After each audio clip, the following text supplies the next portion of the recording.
This is the ascent portion of our mission. The countdown at the Cape just went flawlessly. We were really pleased with the way things went on down there. The engine's starting. You can see the shock waves come out of the throats of the nozzles. The nozzles vibrate. The engines get up and stable in about 6 seconds. Solid rocket motors fire, and we're off. And for a new guy doing this the first time, it's really a thrill. And that thing feels like being on a rough train while the solid rocket motors are firing. If y'all have been on a rough railroad track, that's about what it feels like. And it's a very interesting ride. You can function normally. And right before we lifted off, Crip said, "Get ready for the ride of your lives," and he was right. It's the ride of your life. It's still really a big thrill on your third time, too. One of the neat things about this mission was we're going to do direct insertion into orbit, so we didn't do an orbital maneuvering system one burn right after the main engine's cut off, so we're going right into orbit off the pad, and we're going up 250 miles, so the trajectory and everything was a little bit different, and it made a real interesting ride out of it. The solid rocket motors, the engines and everything just are magnificent. We didn't have a glitch the whole ascent, which is really nice. You don't want any glitches when this kind of stuff's going on outside your window. We all kept on watching Crip make sure this is the way it's really supposed to be. Yeah. Okay, solid rocket motors separated. You saw the plumes from the separation motors. Those fog up our windows pretty good up in front. They put a haze on the forward windows when they go off, and you get a nice flash in the windows, but it's a nice smooth separation. This is letting the bees out of their little house here, we did this a couple times a day. It was good entertainment, if nothing else, and we were watching their progress on their honeycomb. Yeah, we made sure that there was no way they were going to get out of there. I checked that first thing. Okay, this is more of the housework. I did a lot of the cooking and bottle washing, and if you look out the window there, you can see the snow going by. We're doing a water dump at the same time. Cooking a meal is about like doing it on the ground there. This is a bank shot by Crip. Yeah. Trying to get my eggs in my mouth. We do. You do tend to eat in space like you do on the ground. Almost. Almost. Some of us do. At least I eat in space. I eat like I do on the ground. Right.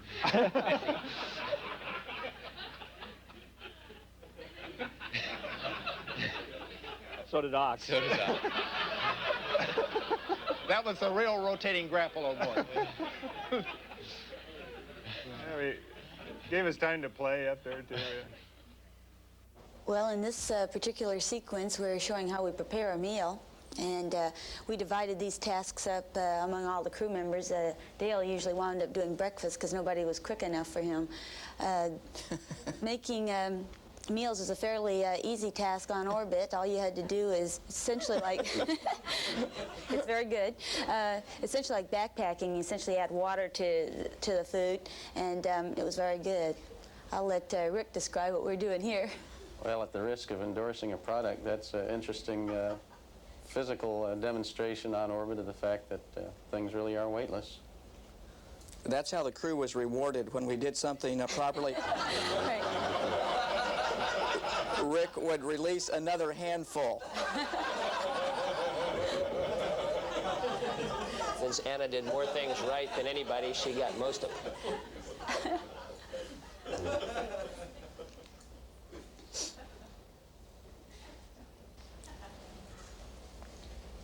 Dave on orbit described Dr. Allen as large in personality but diminutive in stature. Whenever his personality got a little bit too large, we would stuff him away in a locker for a few hours, and then when a task needed to be done, it was my job to go down and get him out.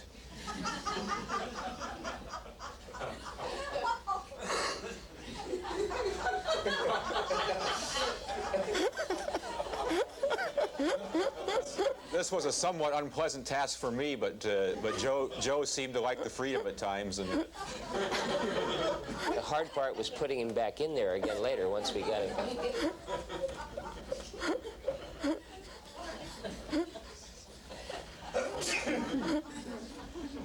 And here's Gordon getting ready for one of the many burns with our smaller orbital maneuvering system rocket engines. Here you see us maneuvering Attitude and the small Attitude jets firing. We did an experiment so you could appreciate the acceleration we get out of these rocket engine firings. We put 8 ounces of water on the middeck, and here you see it traveling across, and Dr. Bartow is catching it. We also tried to sleep through some of these burns, and we staged this next scene to show you what it felt like in the bunk. That hurt. No, it was a great train wreck. Believe it or not, some of them slept through those once they got used to it. Here we're setting up for an on-orbit OMS burn. We're getting some things ready in the middeck. There's the OMS engines firing out the back, and now watch what happens in the middeck. That's 1/16 of a G. Each of the OMS engines is 1 foot per second squared for a total of 2 feet per second squared, and that 1/16 of a G felt like a lot to us after being up there for 3 or 4 days. And you can see the acceleration on the tape. It keeps wanting to go back towards the aft bulkhead because we're accelerating forward towards the left of the screen. Here we can see the left OMS engine burn, and that's just the startup. The burn lasts for a little while, and this is what it looks like in the middeck. And Jerry made it right into the airlock, and we collected all those pieces. Here's a picture of Gordo establishing himself in that area. And why don't you move the coat there, Gordo, and get it out of the way. Thank you. And, of course, one of the things Gordo had to do was brush his hair every morning.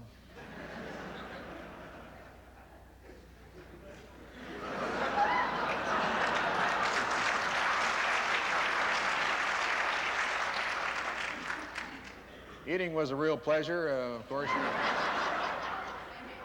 It's impossible to knock your milk off the table up there, kiddos. There's no way to get in trouble with Mom. You just leave things float around, and when you want them, you just grab them out of thin air, and you can eat standing on your head or however you please.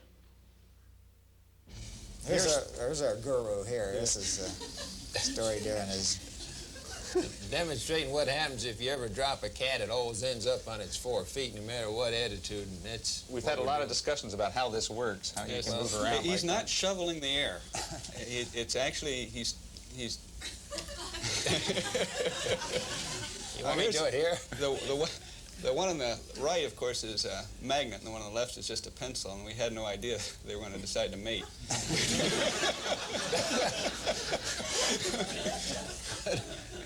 We're still waiting the results of that. Gordo practicing his landing technique, get ready for re-entry.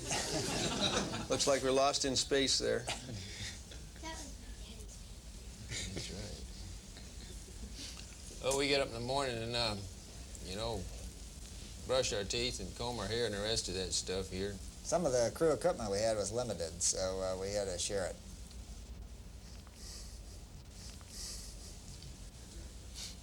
You're not allowed to laugh.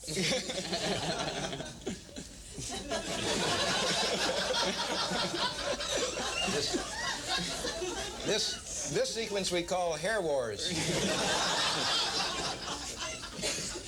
As you might expect, the commander won. Of course. I'm not dumb enough to get the hairbrush away from the commander.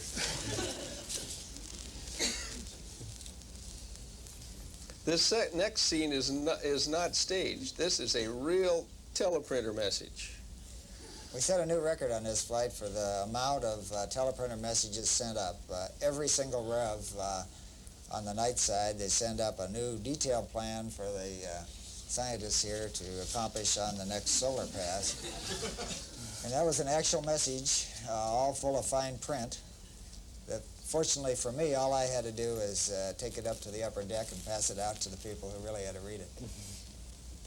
We recorded a new space first on this flight. We ran out of teleprinter paper after 5.5 days. It's the first time this happened. And Story Musgrave changed out the paper roll in space for the first time. But the hairbrush one wasn't staged either, Lord.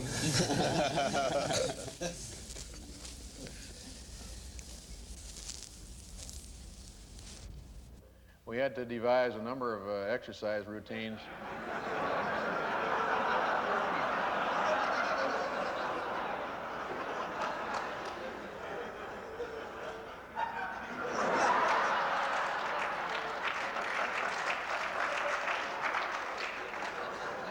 A little weightlifting and balancing act here.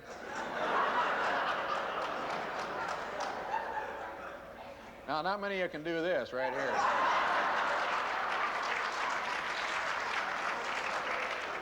He doesn't put them on one leg at a time like everybody else. As soon as I get this down, I'm going to get a Dorothy Hamill wig and try out for the ice bucket.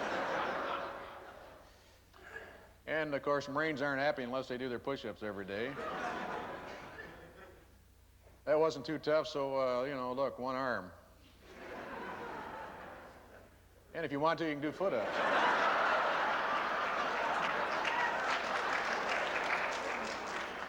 Now, if you really got frustrated, you could do this. Here we are sitting down for supper. We had trays. You can see some of the food stuck to the back there. We had trays that we could position on our laps, Velcro, and then set our food in them. As Steve pointed out, this zero gravity adds new meaning to the term pass the potatoes. They float them all the way across the cabin. The menu was quite varied and really pretty good. People accused me, we had color code, and people accused me of always having my color on everything. Exercise was part of our daily routine on orbit, just like it is back here on Earth. Getting set up on the treadmill takes a little bit longer on orbit, but it feels just as good to quit. And our sleep arrangements looked a lot like summer camp. A little bit of bunks here and there. 2 of us slept anchored to lockers, 2 of us slept strung across the room, and 2 of us slept on the wall. And you can notice that in 0G, when you relax, your arms tend to float up. It was very comfortable. Mm-hmm. We didn't always sleep with the night light on. Well, it's constantly fascinating just to watch the way objects behave in zero gravity. Here we have a set of gyro-stabilized binoculars. There was a little bit too much friction in them, so they were actually a bit gyro-unstabilized. But still, with 14-power binoculars, it was just amazing what we could see on the ground. And, of course, I also enjoyed what I could see up in the sky, since I'm an astronomer.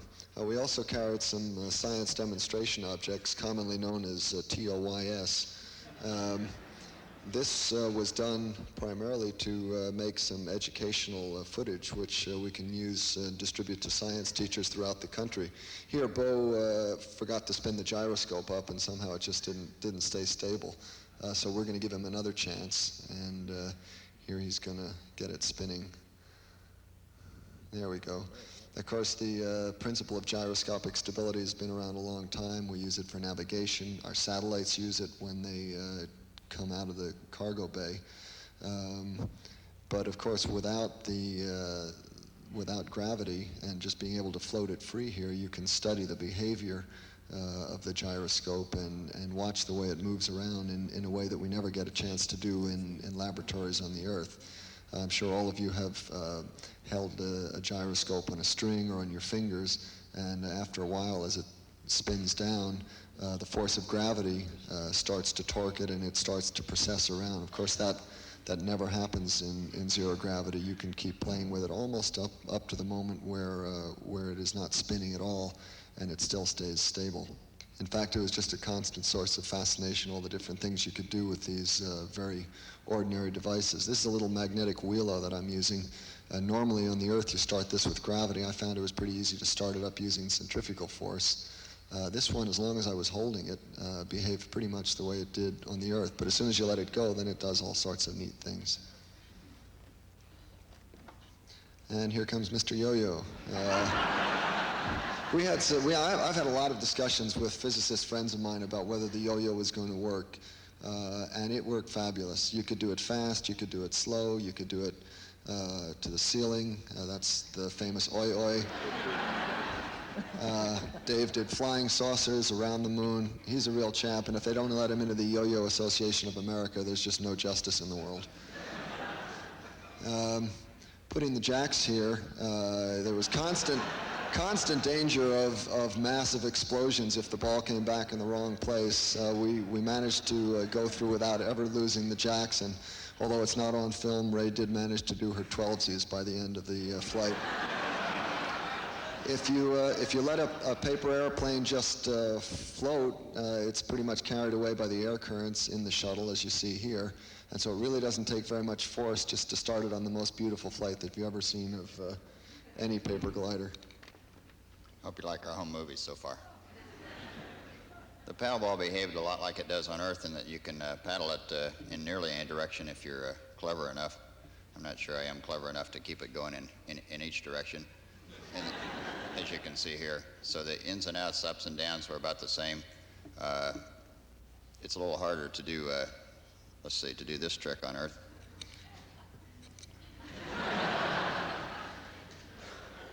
The straightforward sort of paddleball operation is much slower, and it's much easier. This one is a little tougher. Jeff has here some magnetic marbles. I'm not sure how you shoot marbles in space because it's a little hard to keep them in that ring.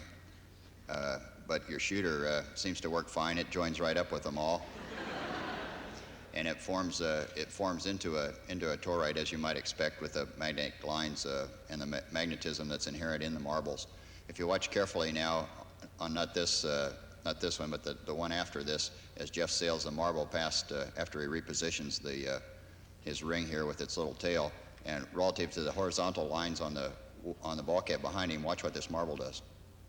See it curve upward as the magnetic lines of force pass by the others. And here's our unofficial mascot. You might say he flipped out over this. Rat stuff really had it.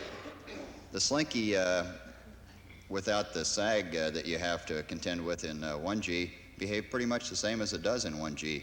You can start to see that, of course, they've set up a sine wave oscillation here, which continues to be reflected back and forth, and now a double one or perhaps a triple, and perhaps within there you can also see the standing waves reflected back and forth.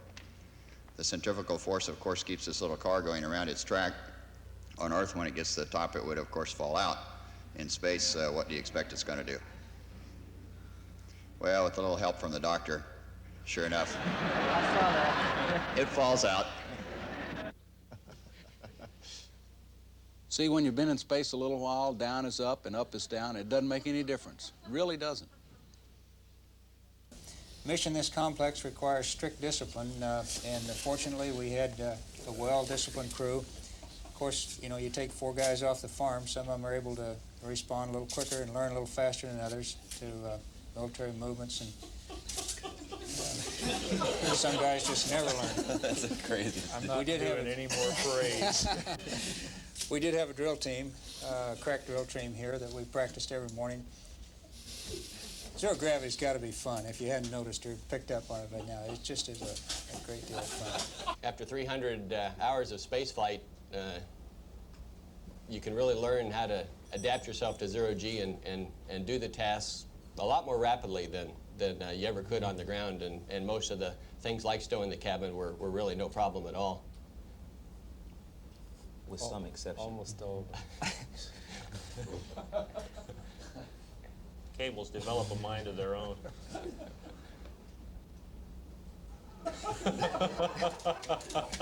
This helps you understand why we didn't break the camera and bag out. The real difficulty of this scene was holding the camera still while he was trying not to giggle at Steve. Well, in the words of an old philosopher, it ain't over till it's over, and I guarantee it's not over yet, because we still have to land. And here we are at runway 15 at the Kennedy Space Center. Good calls from the folks in the air and on the ground. John Young, weather pilot. The weather was good to the north, so we landed with a slight tailwind. And coming down here at 300 feet, Dave deployed the landing gear. And the orbiter flew beautifully, just as we trained for it to fly in the shuttle training airplane. Look at the vortexes being shed off the wingtips there, and when we touch down, you can see how the smoke from the tires gets caught up in those vortices. Real pretty picture. Touchdown was at about 190 knots. I understand about 2,700 feet down the runway, and we used a total of 93 to 9,500 feet of runway during the rollout.